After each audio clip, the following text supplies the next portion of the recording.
माननीय श्री बलवंत बसवंत वानखेड़े जी। धन्यवाद सभापति जी। धन्यवाद सभापति जी।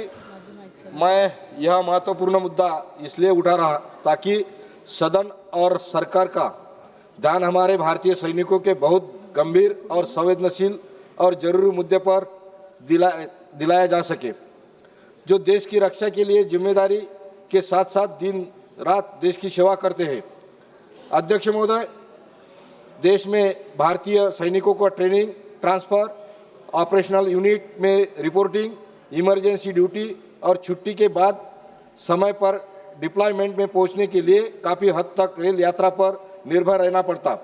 हालांकि असल में देखा जाए तो भारतीय सैनिकों का रेल रिजर्वेशन समय पर कंफर्म नहीं होता।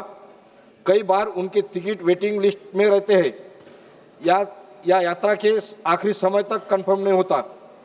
माननीय सभापति जी, मैं यह मामला बहुत चिंताजनक और देश के सेवा की ड्यूटी में रुकावट डालता है। अगर सैनिक समय पर यूनिट नहीं पहुंच पाते तो इसका नेशनल सिक्योरिटी ऑपरेशन रिलेशन के साथ साथ सैनिकों के मेंटल और फैमिली कंडीशन पर भी असर पड़ता है। ये ठीक नहीं कि देश के लिए अपनी जान जोखिम डालने वाले सैनिकों को ऐसी बेसिक सुविधा के लिए संघर्ष करना पड़े।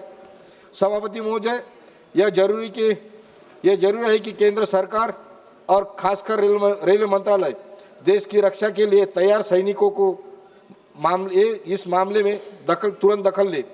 इसलिए इस सदन के जरिए मैं केंद्र सरकार से मांग करना चाहता हूं कि भारतीय सैनिकों के लिए एक अलग और गारंटी वाला रेलवे रिजर्वेशन कोटा लागू किया जाए। सैनिकों को ड्यूटी यात्रा के लिए तुरंत कंफर्म टिकट दिलाने के लिए एक अलग सिस्टम, फास्ट ट्रैक सिस्टम बनाया जाए।